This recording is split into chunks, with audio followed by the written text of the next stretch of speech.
किंतु भक्त पक्षरे यह संपूर्ण ओलटा। एठी कहउचंदी नारायण लुहा भक्त चुंबक होइब, ए अर्थ संसार जानती संसार अल्प थिबो के जानती, अर्थ भगवान होइजिबे लुहा, नारायण होइजिबे चुंबक। को क्षेत्र रे ना एमती जड़े भक्तटीए जड़े बाबा ठारू शुणी तांकर पेट बेमार रोग बाहरला। से भक्त ही नहांती, ठाकुर विषय किसी जानी नहांती, किंतु शुणिया को पाइले जे ठाकुर अभिराम परमहंस देव शांति आनंदाश्रम अच्छी। आउ सेठिकी जी जाए से केबे खाली हाथ रे फेरेनी, तांको दर्शन मात्र फल प्राप्ति हो जाए। किंतु से धाम को जीवा है बड़ कष्टकर। थरे जदि जीव करमला तेबे हम दरमरा। आउ से रास्ता रे तमे जाऊ जाऊ एमिति कथा शुणिया को पाइब, तमे जहाँ शुणव ताकू जदि शुणव आ तुम आसीपारनी, जदि काने न पुरैब ताहले हुए तो आसीपार। बहुत थटा परिहास करेंगे। जी भगवान भक्त हम, जी भगवान पाखे मति बलैब, तापर विपद ही विपद, आउ निंदा अपनिंदा विभिन्न प्रकार परीक्षा आसीज। तम मन को परीक्षा करी आणवे। तम मन जदि जय कला, तम इंद्रिय प्रकृति एवं सब षड़ एम को जदि तुम जितला मन,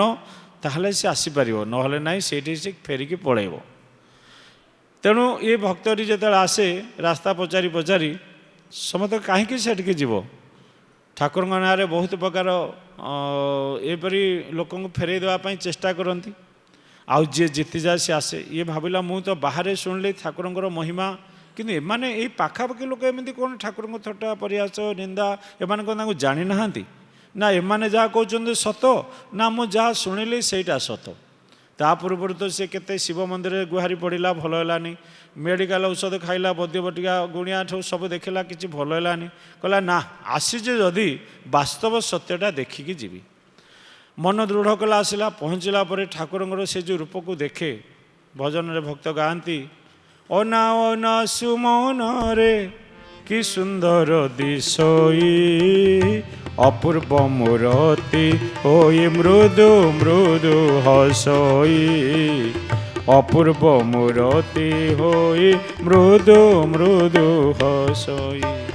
मन प्राण सते टाणी नेला से रूप को देखला परे, से ज्योति के देखला परे आत्महरा हो गले। कहला हा कि सुंदर रूप मुझे देखिली। ठाकुर हसीदेले। ठाकुर अभिराम परमहंस देव कहले अच्छा रास्ता रे आसला बेले केते कथा सब शुणुथिल, मनरे केते प्रकार कल्पना आसुथिला, एबे कौन देखिबा परे कौन मन भितर आसुची ना नाई आज्ञा जहाँ शुणी सब मिथ्या, मु जहाँ देखुची सत्य। कहले कुआड़े आसिलो? बहुत दिन रे पेट बेमार, कौन सी मत औषध रे भल हैलानी, शिव मंदिर गुहारी पड़ली सी भी भल हैलानी। शुणिया पाइली शांति धाम रे आपण पाखक आसिले कई निराश रे फेरी नाहांती। सर्वभक्त पूरा मनस्काम, तेणु बोलाउच तुम अभिराम। अभिराम नामर महिमा कौन? भजन रे भक्त माने गाँती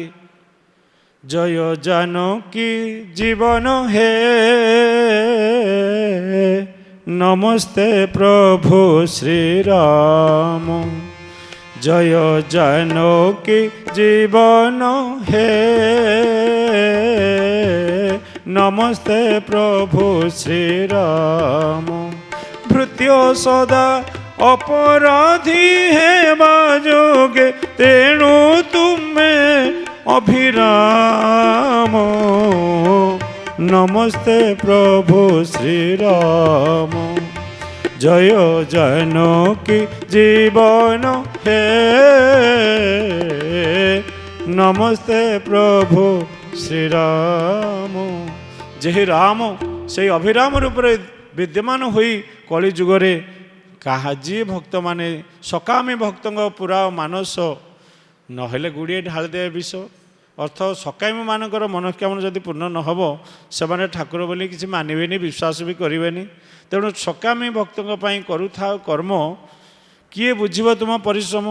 से भितर ये जो भक्तटी आसिले ठाकुर कहले कौ जगह देखिल? से पेटटी देखले तली पेट, ठाकुर टे धरले झिंकी देले, टे फुटीगला एवं हाथ स्पर्श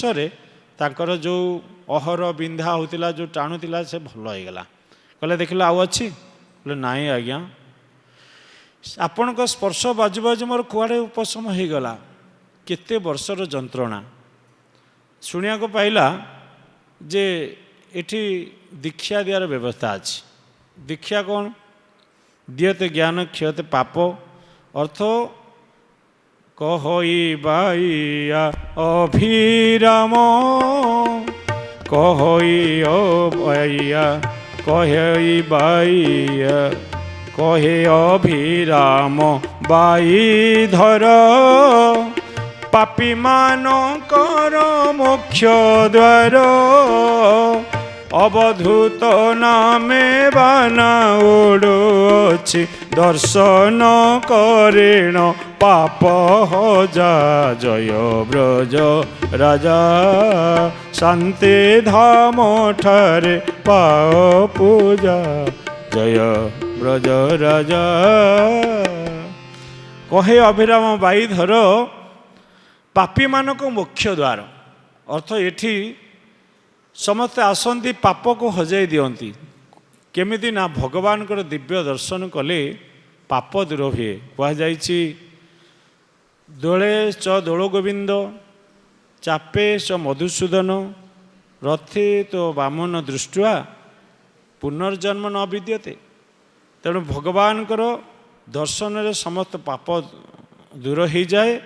ଏବଂ ସେ ପୁଣ୍ୟାତ୍ମ ହୋଇ ବୈକୁଣ୍ଠ ପ୍ରାପ୍ତ ହୁଏ। ତେଣୁ ଏଠି ଯେଉଁ ଭଗବାନଙ୍କର ଅବଧୂତ ନାମରେ ବାନା ଉଡ଼ୁଛି ଅନାଦି କାଳରୁ ସିନା, ଅଭିରାମ ନାମରେ ବାନା ଉଡ଼ୁଛି ଅନାଦି କାଳରୁ ସିନା। ତେଣୁ ଭଗବାନ ଅଭିରାମଙ୍କର ଏଇ ବିଶେଷତ୍ୱ ଅଛି ଯେ ଭୃତ୍ୟ କେତେ ଅପରାଧୀ ହେଇଥାଉ ନା କାହିଁକି, ଯେତେବେଳେ ଭଗବାନଙ୍କ ନାମକୁ ସେ ଗ୍ରହଣ କରେ ତତ୍କ୍ଷଣାତ୍ ତାର ଅନନ୍ତ ଜନ୍ମର ପାପ ଦୂର ହୋଇଯାଏ। ଠାକୁର କୁହନ୍ତି ଯାହା ତୁମେ ପୂର୍ବରୁ ସବୁ କରିଆଥିଲ ଯମ ପାଞ୍ଜିରେ ଲେଖା ହେଇଥିଲା, ଆଜି ଠାକୁର ସେ ପାଞ୍ଜିକି ବିଷ୍ଣୁପୁରକୁ ନେଇ ଆସିଲେ। ଆଜିଠାରୁ ତୁମର ଠାକୁରଙ୍କ ଖାତାରେ ନାଁ ଚଢ଼ିଲା। ତେଣୁ ଯେତେବେଳେ ଦୀକ୍ଷା ନେବା ପାଇଁ ଇଚ୍ଛା କଲେ, ଠାକୁରଙ୍କର ଯାହାକୁ ବୈକୁଣ୍ଠପୁର କୁହାଯାଏ ଅନନ୍ତ ଶୟନ ପାଖରେ ବସି ଯେତେବେଳେ ଦୀକ୍ଷା ଦେଲେ, କହିଲେ ଆଜି ପର୍ଯ୍ୟନ୍ତ ଯାହା କରିଆସିଥିଲ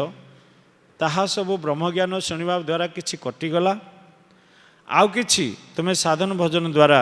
କଟିବ, ଆଉ କିଛି ଯାହା 100% ଭୋଗିବାକୁ ଥିବ ଠାକୁରଙ୍କ ସୁଦର୍ଶନ ଚକ୍ରରେ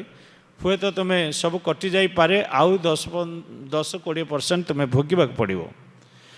ତେଣୁ ଜୀବ ଅନୁଭବ କରିବ ଯେ ମୋତେ ଯେତିକି ଦଣ୍ଡ ଆସୁଛି, ଯେତିକି ଅପନିନ୍ଦା ଆସୁଛି ବା ଯେତିକି କଷ୍ଟ ଆସୁଛି, ଆଧି ଭୌତିକ ଆଧ୍ୟାତ୍ମିକ ଆଧି ଦୈବିକ ତାପ ଠାକୁର କିଛି କାଟି ଦେଇଛନ୍ତି, ଆଉ ମୋତେ କିଛି କରିଥିବା କର୍ମଫଳ ଭୋଗିବାକୁ ପଡ଼ୁଛି। ଯଦି ଆମେ ଠାକୁରଙ୍କର ଦିବ୍ୟ ତତ୍ତ୍ୱକୁ ଦୃଢ଼ ଭାବରେ ଧରିପାରିବା, ସୁଦର୍ଶନ ଚକ୍ର ନିଶ୍ଚିତ ଜଗିବ। ଏକଥା ଠାକୁର ଲେଖିଛନ୍ତି କେତେ ବିପଦ ଭକ୍ତକୁ ପଡ଼େ, କେତେ ବିପଦ ଭକ୍ତକୁ ପଡ଼େ, ସୁଦର୍ଶନରେ ସବୁ ବିଘ୍ନ ଛିଡ଼େ। ଯିଏ ଧରିପାରିଲା ତାକୁ ଦୃଢ଼ରେ କର୍ମର ଫଳ ତାକୁ ଭୋଗିବାକୁ ପଡ଼େ ନା। ଇଏ ଯେତେବେଳେ ସବୁ କଥା କହିଲେ ଆଜି ପର୍ଯ୍ୟନ୍ତ ତୁମେ ଯାହା କରିଆସିଥିଲ ତାହା ଯମ ପାଞ୍ଜିରେ ଲେଖା ହେଇଥିଲା, କିନ୍ତୁ ଆଜି ତୁମେ ଦିବ୍ୟ ଧାମର ଏ ଦିବ୍ୟ ତତ୍ତ୍ୱକୁ ପ୍ରାପ୍ତ ହେଲ, ଏଣିକି ଗୁରୁ ପ୍ରଦତ୍ତ ମନ୍ତ୍ର ଅନୁସାରେ ଗୁରୁ ଆଦେଶ ଅନୁସାରେ ଯଦି କର୍ମ କରିବ ତାହେଲେ ତାହା ବିଷ୍ଣୁପୁରରେ ଲେଖା ହେବ। ଆଉ ଯଦି ମନ ଇଚ୍ଛା କରିବ ତାହେଲେ ଯମପୁରକୁ ସେ ପାଞ୍ଜି ଫେରିଯିବ, ତା ମନ ଇଚ୍ଛା ସେ ଲେଖିବ, ଆଉ ସେତେବେଳେ ମୋତେ ଦୋଷ ଦେବନି। ଏ ଭକ୍ତଟି ଟିକେ ବହୁତ ଚାଲାକ ଥିଲା। କହିଲା ପ୍ରଭୁ ମୋର ଗୋଟେ ପ୍ରଶ୍ନ ଅଛି। ନା କ'ଣ କୁହ? ନା ମୁଁ ଗୋଟେ ସାଇକେଲଟେ ଭଡ଼ା କରିକି ଆସିଲି, ସାଇକେଲଟାକୁ ତଳେ ଥୋଇଦେଇ ମୁଁ ଆପଣଙ୍କ ପାଖରେ ବସି ଏମିତି ଘଣ୍ଟା ଘଣ୍ଟା ସମୟ ବସିବା ପରେ ମୋ ସାଇକେଲଟି ଚୋରି ହୋଇଗଲା। ସାଇକେଲଟା ଗୋଟେ ଯନ୍ତ୍ର, ମୁଁ ତାକୁ ନେଇକି ଆସିଥିଲି। ଯନ୍ତ୍ର ଯଦି ଚୋରି ହୋଇଗଲା ଏଠି ଯନ୍ତ୍ରର ଦୋଷ ନା ଯନ୍ତ୍ରୀର ଦୋଷ? ଠାକୁର କହିଲେ ଆରେ ଏଇଟା ଗୋଟେ ବାଇଆଟା ନା କ'ଣ? କୃଷ୍ଣ ମାଆକୁ ଡାକିଲେ, କହିଲେ ଇଏ ମୋ କଥାକୁ ବୁଝିପାରୁନି, ତାକୁ ଟିକେ ବୁଝେଇଦେଲୁ। ସେ କହୁଛି ଯେ ମୁଁ ସାଇକେଲ ଆଣିକି ଆସିଛି, ସାଇକେଲଟା ଚୋରି ଗଲେ ଯନ୍ତ୍ରୀର ଦୋଷ ନା ଯନ୍ତ୍ରର ଦୋଷ, ଏଇ କଥା ସେ ମୋତେ କହୁଛି। ଠାକୁରଙ୍କର ସବୁ କଥା ଶୁଣିଲା ପରେ ମା ତାକୁ କହିଲା ଆରେ ବାପା ଶୁଣୁ, ତୁ ଥିଲୁ ଗୋଟେ ଲୁହା, ତୁ ଥିଲୁ ଯନ୍ତ୍ର, ତତେ ଠାକୁର ଅପୂର୍ବ କୃପା କଲେ ବୋଲି ତୁ ଟାଣି ହେଇକି ଆସିଲୁ। नहले अधा रास्तार तू फेरिकी पलि था हेले सी जिते तोते सबू सूत्र देले आमे दर्शन करिया को ठाकुर पाखु जाऊे ब्रह्म को दर्शन करे जी दर्शन करे ठाकुर लिखिं बाई मन ब्रह्म को दर्शन कर ब्रह्म दर्शन रे जो फल लाभ तोर अर्थात भगवान को दर्शन रे धर्म अर्थ काम मुख्य चतुर्वर्ग फल प्राप्ति हवा कथा हेले आमे तो सबुदिन भगवान को देखुचे कहीं आमर तो दर्शन फल किसी होना ठाकुर कहले ये जो दर्शन करुचे ये स्थूल दृष्टि रे ये दर्शन फल आमको कहीं मिलूना ना वास्तव में तांकर गोटे दर्शन सूत्र अच्छी आउ से सूत्रटी गुरु ही दियंती ठाकुर लिखिले अंध ही दर्शन करि परिवो कानरे अनाओ बिनतार पुओ नेत्र गोटे अंध कर मुख गोटी कतु मुख करी देई गंधरंध्र बंद कर पुणी कहले आसरे मानस जीवा दियो देखी नेत्र बुझी करी देखिबा हरिंकी बुझी देले चक्षु जीए अछि तोर सबु बेले सही तोर हृदहार तेणु दर्शन गोटे सूत्र अच्छे से सूत्रटी केवल भक्त को गोचर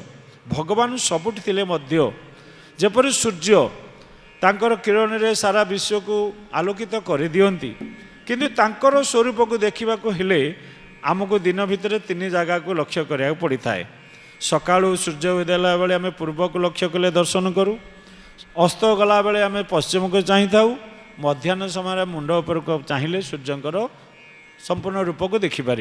किंतु जदि आम चतुर्पार्श्व को चाहिए किरण को सीना देखा देखिपारानी सेमती हरि सर्वव्यापक होती हेले दर्शन सूत्र केवल गुरु ही बतई दे था से सूत्र अनुसार दर्शन गोटे दर्शन सूत्र आउ गोटे हूँ भगवान प्रत्येक घटरे लीला करुँच खेल सूत्र को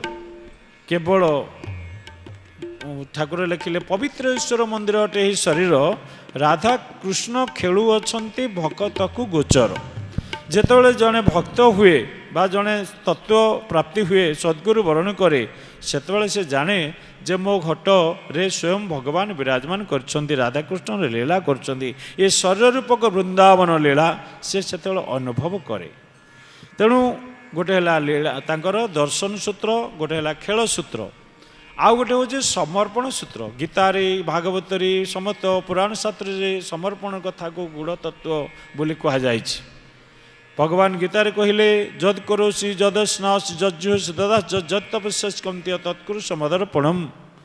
भागवत मध्य कहते मन वचन अबाचित किबा इंद्रिय बुद्धिकृत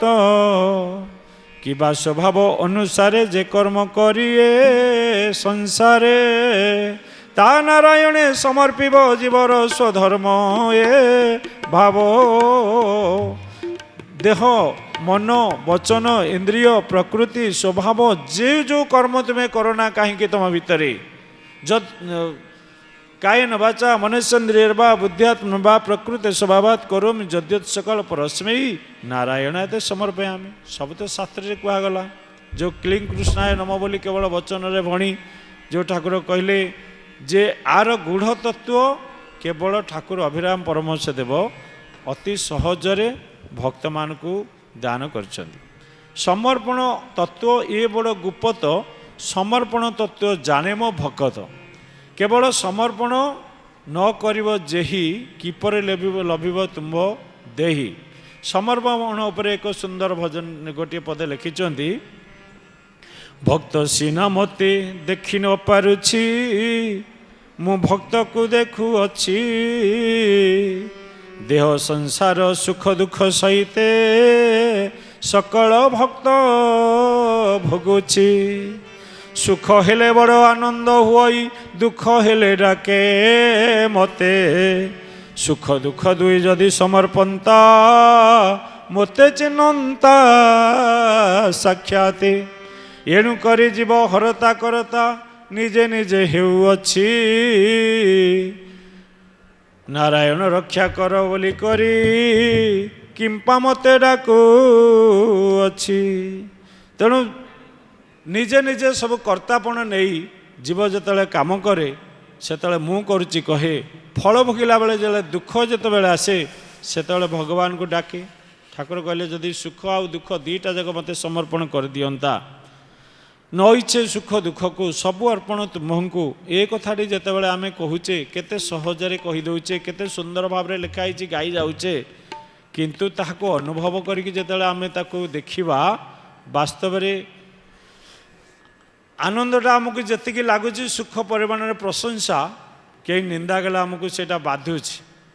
तेणु ये दीटा जाक जदि आम भगवान को दे दियंते प्रभु ये सुखर अधिकारी मु नुह किए दुखर अधिकारी मु नुहे ये दुईटा जाकर कर्मर फलदाता होचंदी आपण। तेणु कर्म फलदाता गोटे अटंती श्रीहरि दीटा को समर्पण कर जो गूढ़ तत्वटी अच्छी खाली आम जे फल समर्पण सूत्र देदेबा आउ निंदा आसब प्रशंसा आसब दुख आसब सुख आसब आपको भी समर्पण करिया पड़िबो। तेणु कहउचंदी सुख शत्रु मित्र मान अपमान उष्म शीत सुख दुख निंदा स्तुति जार एकत्व आसक्ति शून्य मौन स्थिरमति जार से ही धर्मवंत प्राणी आहे चक्रधर। देह द्वारा हो मन द्वारा हो किंबा आम वचन द्वारा हो तीन प्रकार कर्मर फल को आम जदि भगवान को प्रभु अर्थर अर्पण करदे ताहले से समर्पणर गूढ़ तत्वटी केवल रहिला गुप्त ताहा केवल जानती भक्त। से जो समर्पण द्वारा आमे समर्पण सूत्र गोटे बाहरला समर्पण सूत्र गोटे खेल सूत्र आ गोटे दर्शन सूत्र आ गोटे होची भगवान को भजन सूत्र। भजनर फल शुणगो राई पाप अविद्या को दूर करे। जो सूत्र द्वारा भगवान को डाकिवा द्वारा आमे तो दिन राति डाकुचे। ठाकुर कहले दिन राति भजुले हरे कृष्ण राम चटु तीण पराय केवल जाणव चटु घाटू थाई मात्र स्वादु न जान जार पासे भाव थाई से स्वादु जान अर्थ भाव न जानी भजन कले से भजन किसी फल न थाई। तेणु प्रथमे कहुई श्रद्धा। तेणु ये श्रद्धा टिकक जात हुए किपरि ना पुण्य बल बहु पुण्यवंत जन जे अल्प पुण्यवंत जन जी हम तार श्रद्धा भाव आसबनी से बहु पुण्य अर्जन करिया पड़ी थाए। सेतिके पुण्य करिया हले दान यज्ञ व्रत तीर्थ उपासना ये सब करिया पड़ी थाए। किंतु जा भितर भगवत चेतना द्वारा श्रद्धा आसी जाइछि से बहु पुण्यर अधिकारी। तेणु प्रथमे कृष्ण रे श्रद्धा जन्म ही ठाकुर लिखिले आम प्रति कृपा है बोली आम केमती जानिबा ना प्रभु कृपा बोली जाहाकु कही प्रथमे कृष्ण रे श्रद्धा जन्मई श्रद्धारो साधु संग इच्छा हुए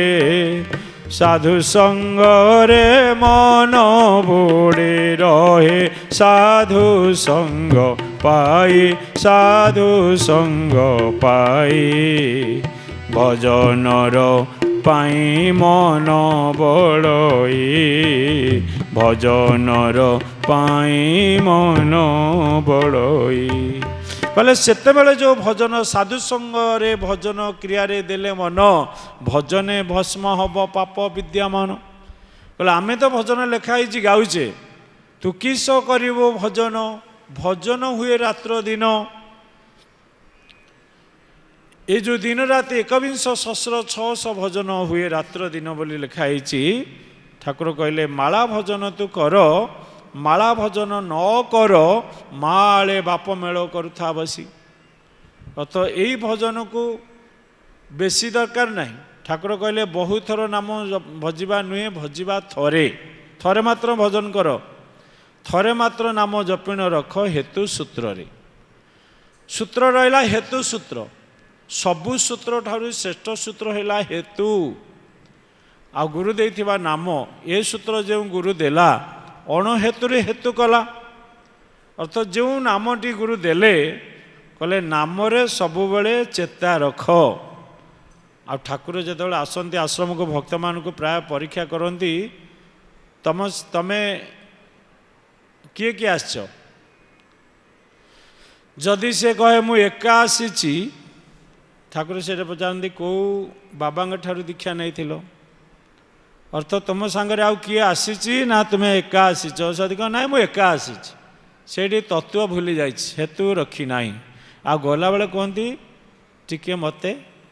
दया करुथब भक्त मैंने कहते प्रभु आपण सीना समस्त को दया करें आमे कौन आपन को दया करूँ भक्त को सीना भगवान दया करती आ भगवान भक्त को दया कर बोली ठाकुर कहते तुम टे कम कर ना दया को उल्टाई देव सब याद कर मत टे मन पकाओ मन पकईवाटा हूँ दया याद करदे ठाकुर तुमको दया करेंगे तेणु तुम याद कर ताहले दया हो गला ये हेतु रखि बोली कहती आउ ठाकुर कली भागवत यही कथा गुण भाव कहले हेतु परे जेउ जन कहब अधिक बचन अभिरामर से ही गुरु नामता बांछा कल्पतरु शुण तो मन नर साई हेतु परे किछि नाही हेतु बोलिल जेहु जान तार ना ता नाम हंसले उठाण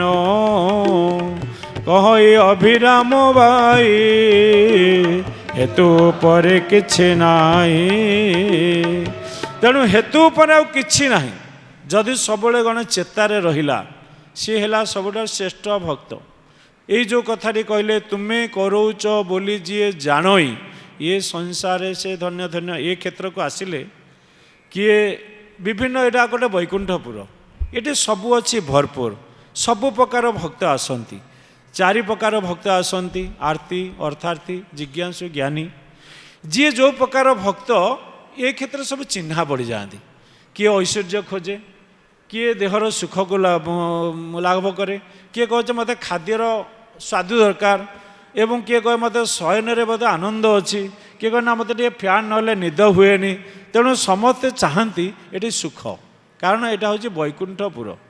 किंतु जी प्रकृत भक्त ठाकुर लिखिले ना वृक्ष मूल कुजे छाड़ी मो भकते पक्का तोलुथिबे जाई किंतु से मुनि ऋषि माने सबू कुटीर रोते केते कष्ट सहुले ना पाखे फैन थिला ना पाखे रोसई चूल्हा थिला ना पाखे पवन व्यवस्था थिला तितिक्षा सहुले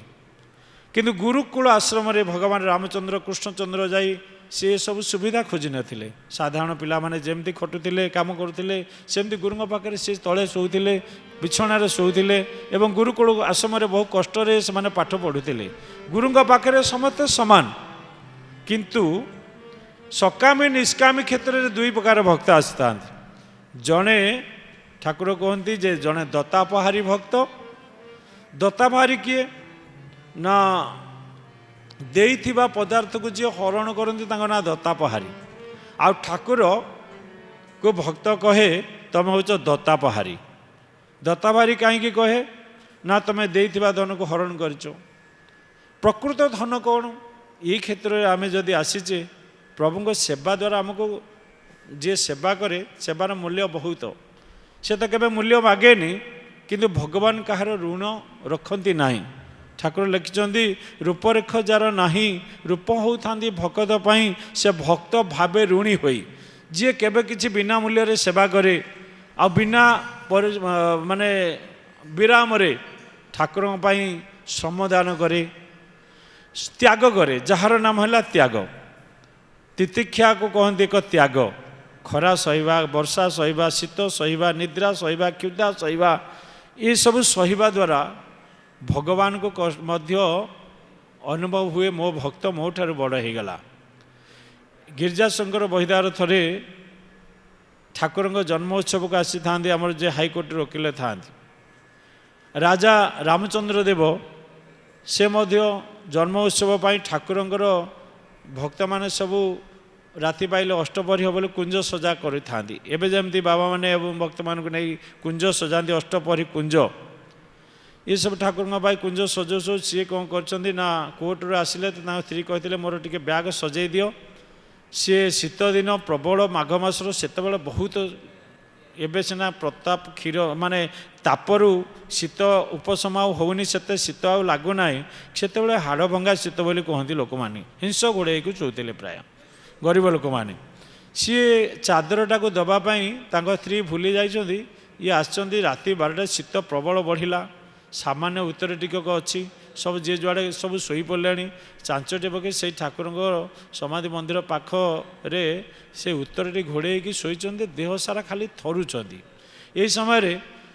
राजा कौन कर बहुत दामिका साल टी आनी माँ कृष्णा माँ को दे था सबुदिन